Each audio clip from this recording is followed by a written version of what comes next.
of the early West record many stories of famous and notorious characters of that period.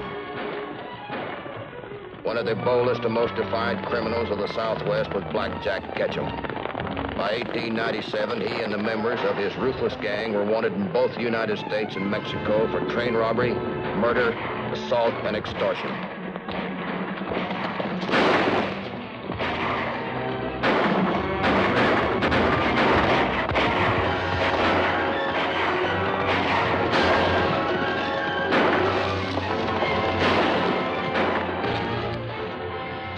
Pass the word to the boys. Tell them to get out of this any way they can. Tell them to meet me at the Cullen Ranch, Clayton, New Mexico. All right, Black Jack.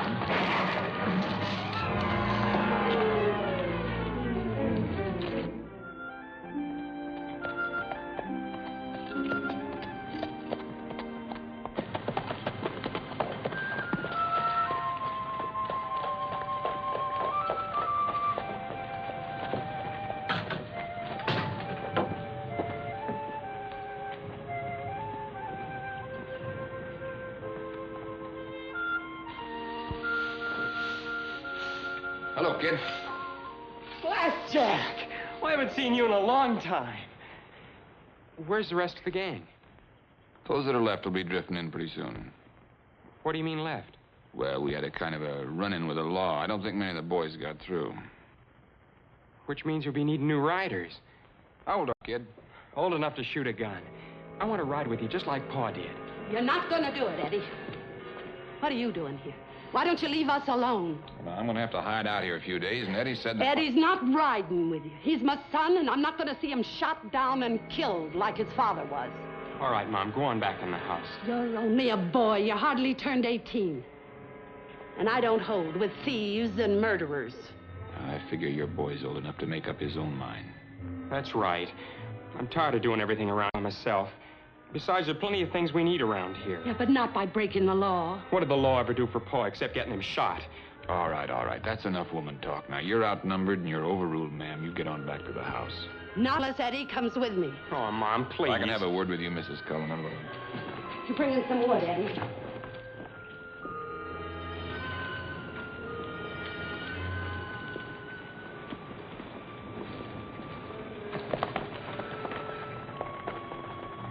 All right, it's just the rest of the boys.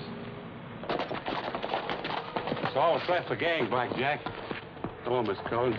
Too bad you weren't all killed off. Now, look, Mrs. Cullen, we're sorry you lost your husband, but we're going to have to hide out here for a few days. And I'd advise you not to go running into the law, if you don't want something to happen to that boy of yours. Now go fix something to eat. The boys are hungry.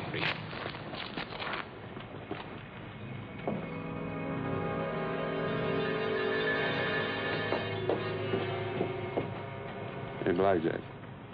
You hear about the oil strike out in Big Canyon? Yeah, I've been thinking about it. You know who made that strike and is going on us now? Huh? Andy Stone. Andy Stone. Yeah, he's president of the oil company. When did he get out of Leavenworth? About 2 years ago. He hit a big gusher up there, and he's making money faster than we can steal it. Hey, Eddie. Come here, boy. Here, I'll take that into your maw. Look, get yourself a horse and throw on a saddle. I want you to run into town to the post office with a letter for me. Sure, Black Jack. Anything you say. That's Steve Cullen's kid? Yeah, chip off the old block. He wants to ride with us. Who's the letter going to? Andy Stone. An extortion note sent to an oil company executive named Andrew Stone brought my partner Frankie Adams and myself to Clayton, New Mexico. I'm Matt Clark, railroad detective. We were assigned to the case because the extortion threat was aimed at the oil tankers of the railroad we represented. Bill Joe, the local sheriff, arranged a meeting with the victim of the extortion note. Hello, Sheriff. Hello, Matt. Glad to see you. We've been waiting for you. Frankie Adams, Matt Clark, Mr. Stone, president of the Intercity Oil Company. Glad to know you, Mr. Stone. How do you like that for colossal gall? Either I pay $10,000 to this anonymous bandit, or he blows up your tank cars and my oil. There's two ways to look at a case like this, Mr. Stone. Either you pay up, or wait and see what happens. Mr. Clark, you probably know my past history. I was on the wrong side of the law once and served 6 years in the penitentiary to pay my debt to society. Since I've got out, I've worked hard and gone straight, and I've done well. Right now, I control some of the biggest oil fields in New Mexico. I'm not going to pay off to anybody. I've got the law on my side this time. Glad to see you take such a firm stand, Mr. Stone. That's exactly how we feel about it. In case that's not an idle threat, Matt, what kind of precautions do you intend to take? Well, this says that if Mr. Stone doesn't make the payoff by the 15th, they'll dynamite the oil cars. That gives us 5 days. From what point do you expect to ship your next run of oil, Mr. Stone? Along the Blue Canyon spur. Can you give us help patrolling that section of track, Sheriff? You bet. Glad to meet you, Mr. Stone. We'll see you later.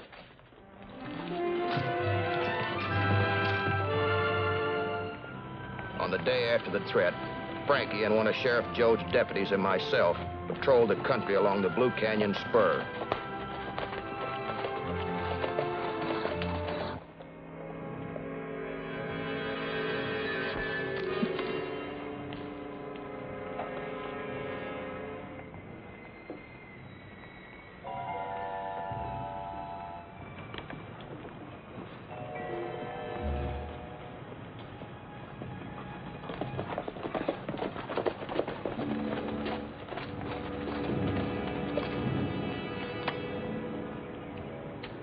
Might be one of the sheriff's men. I'll check over by that trestle. You move on ahead and take a look at that tank car it's supposed to move out today. All right, Matt.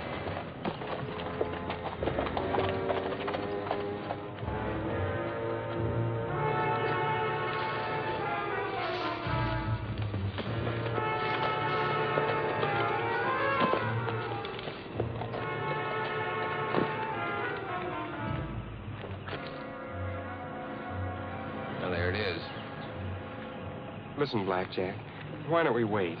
How do you know they're not going to pay off? I don't. Stone still has a couple of days to make up his mind. Blowing up that trestle in this oil car will show him we're not just bluffing. Come on, kid. You release the brake. I'll help you get her rolling.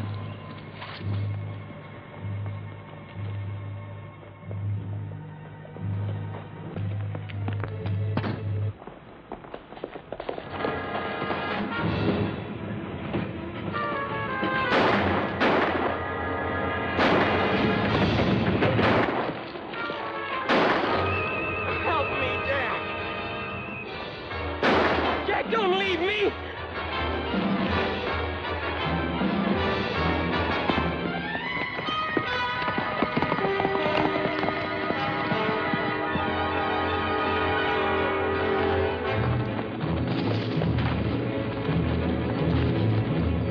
Stay right where you are.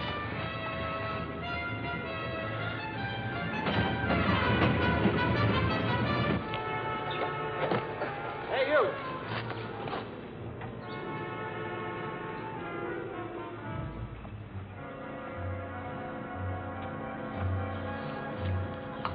What are you doing up there? Checking the braces. I'm a railroad man. Yeah? I see your card. Not right now, mister. I'm leaving. Just a minute. All right, get over there. Come on. Now sit down. You don't work for the railroad.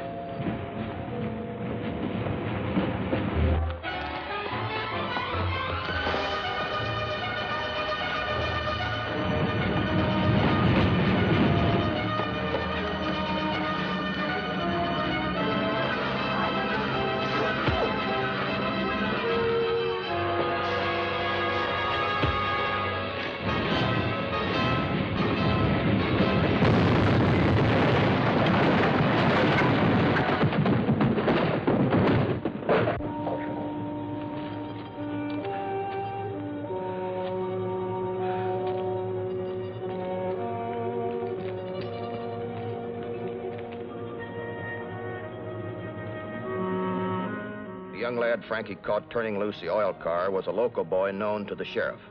Up until now, the boy had no criminal record. You might as well tell us, Eddie. We'll find out sooner or later. It was a prank, I tell you. I set the car loose on a dare. Who was the man with you?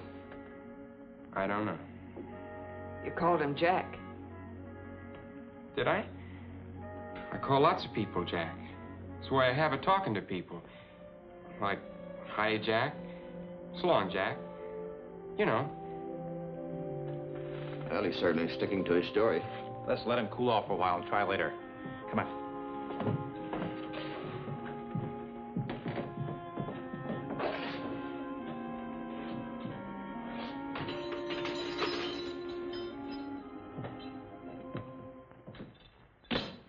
Well, Matt, what now?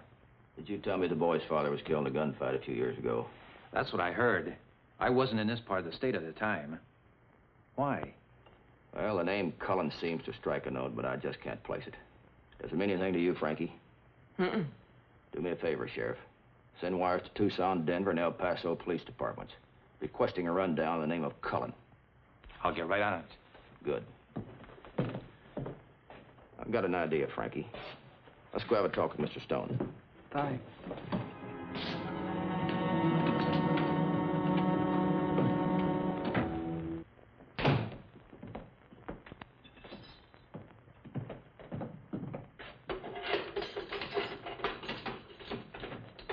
Okay, Eddie, you're free to go. How come? Writ. Insufficient evidence.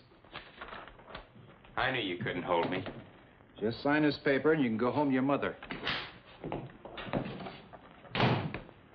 My oil goes up in smoke, and what have you people been doing about it? Nothing.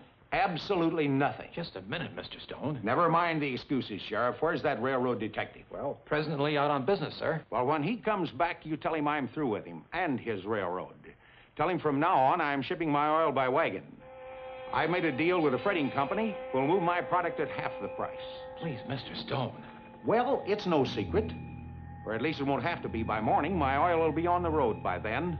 Good day, Sheriff. And don't forget to give Clark my message. I won't forget, Mr. Stone. Letting you go free, Eddie, is against my better judgment. It's out of my hands. My advice to you is go right straight home and stay there. And keep out of further trouble. Thanks, Sheriff.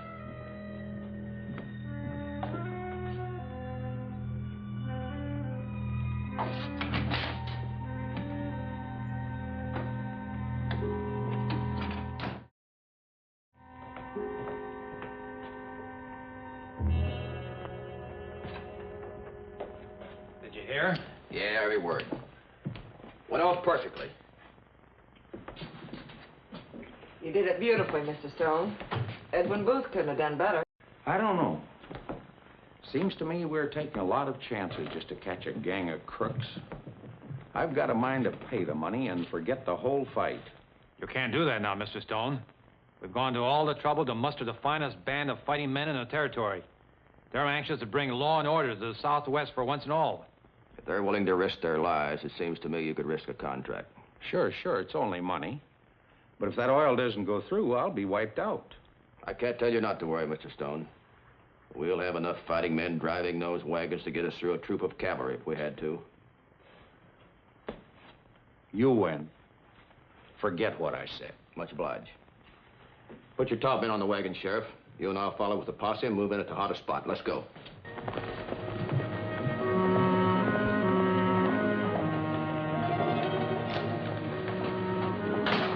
Eddie! Be right there, Mom. What's the idea leaving me there alone with the law? They let you off, didn't they? I knew they didn't have nothing to hold you on. Yeah, because I kept my trap shut. I better go and say hello to Mom. Wait here. I heard Stone tell the sheriff something I think you ought to know.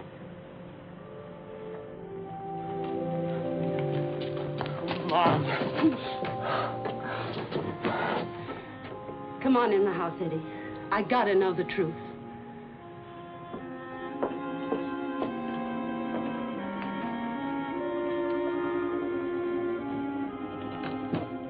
Well, Frankie, the oil wagons are all loaded and ready to roll. Now, if that kid runs true to form... Here are the answers on the kid's dad. They all agree that Cullen was a member of Black Jack Ketchum's gang. Matt, do you think Black Jack's been behind all this trouble? Frankly, I don't know why I didn't think of Black Jack before. Extortion is one of his pet schemes. Looks like we flushed out a big bird, huh? About as big as they come. If they snap at our bait, we'll have one of the leaders of the worst gangs in the Southwest. And if it is Black Jack, I'll guarantee you one thing. He'll try to stop those wagons. Let's go tell your men we meet at dawn.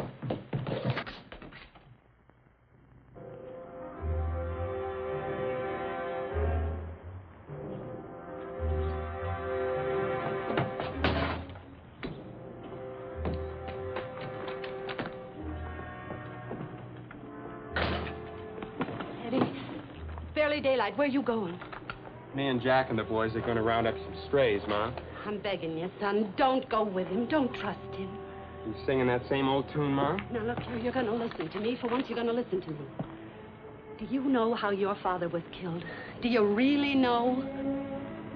Sure, Black Jack told me all about it. The law gunned him down when he came out with his hands up. He didn't even have a chance to pray. The law shot him because he came out shooting. Because Ketchum sent him out to draw their fire so that Ketchum could get away. Why are you making up that silly story to turn me against Jack? No, it's the truth, I swear it. Your father made his way back here. He was dying. He told me how it happened. Just before he died, he told me. Why didn't you tell me before now? I didn't want you ever to know. There wasn't ever any need for you to know. Hey, Eddie, come on. Yeah, Jack, I'm coming. Don't worry, Mom.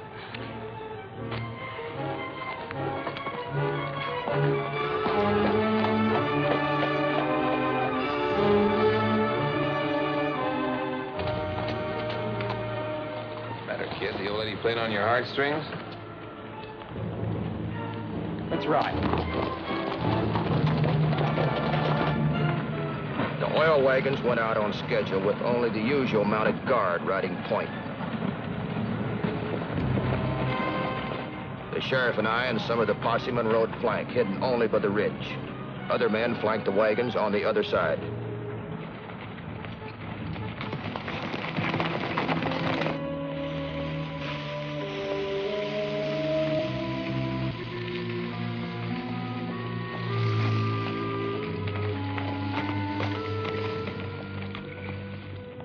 The boys all finished with the kerosene? Yeah, the stuff scattered all along the canyon.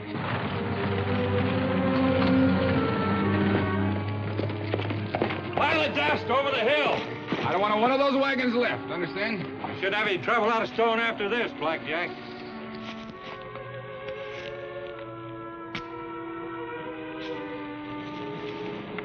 Okay, Eddie, set off the brush. When you get through, be waiting for you in the rocks. All right, get going.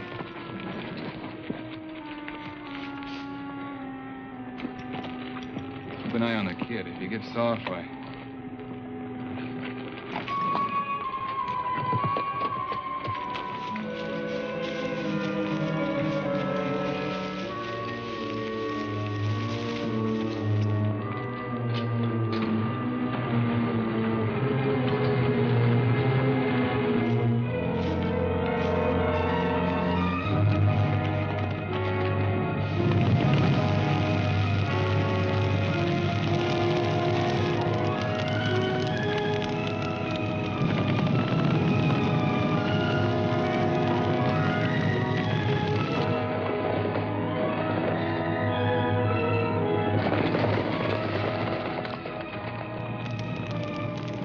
Make a run for it. We'll cut over the hill.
We winged him. Come on.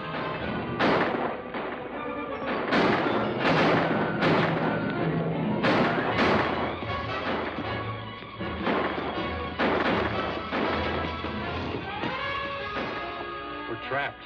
It's a dead end.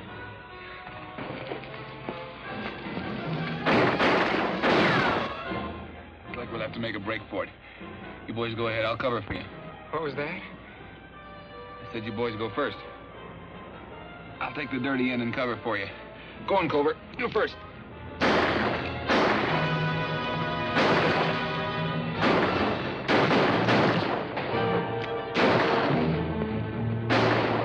They got poor Covert. Go ahead, kid. You try it. Have you cover for me like you did for him? Like you did for my dad? You run out of here or I'll blow you out. Now move! If we go out, we go together.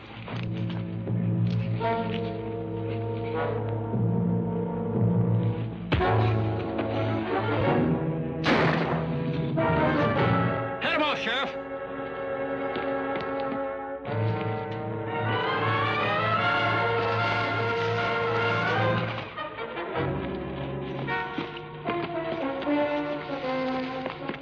All right, Black Jack.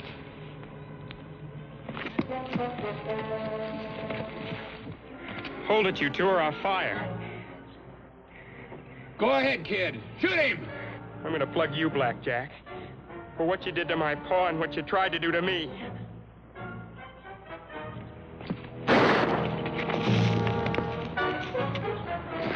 Oh! Get up there. What are you saving him for? Why did you let me kill him? Take it easy, kid.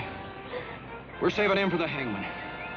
I don't know why I ever got mixed up in this. Wish I didn't. Wish it was last year. Guess some kids have to learn it the hard way. It's too bad you had to be one of them. Come on. Come on!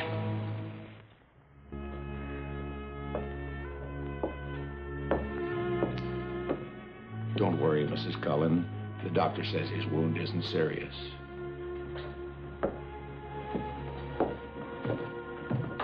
What'll they do to Eddie, Miss Adams?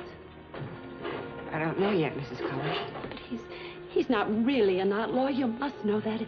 He's only a boy, barely 18. A little wild, maybe, but not really an outlaw. He was caught with the outlaws, Mrs. Cullen. Yeah, but he tried to help them. The detective told me that himself. Please, Mr. Clark. You told me that yourself. Can't anything be done? Well, I'm sorry, Miss Cullen. Oh. Ketchum, was this the first time Eddie worked a job with you?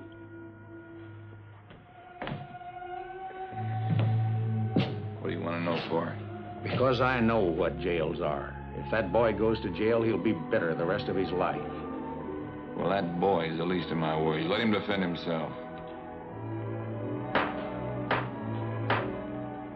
On April the 26th, 1901, in Clayton, Black Jack Ketchum, Will Culver, and the rest of the gang were sentenced to hang for the crime of attacking a railroad, a death penalty in New Mexico. Look, the kid had nothing to do with it. You remember that, won't you? Ketchum, faced with the gallows, had a last-minute change of heart and cleared Eddie Cullen. The boy was released to the custody of his mother until he was 21. So ended a man who, believing that might makes right, finished in an unmarked grave.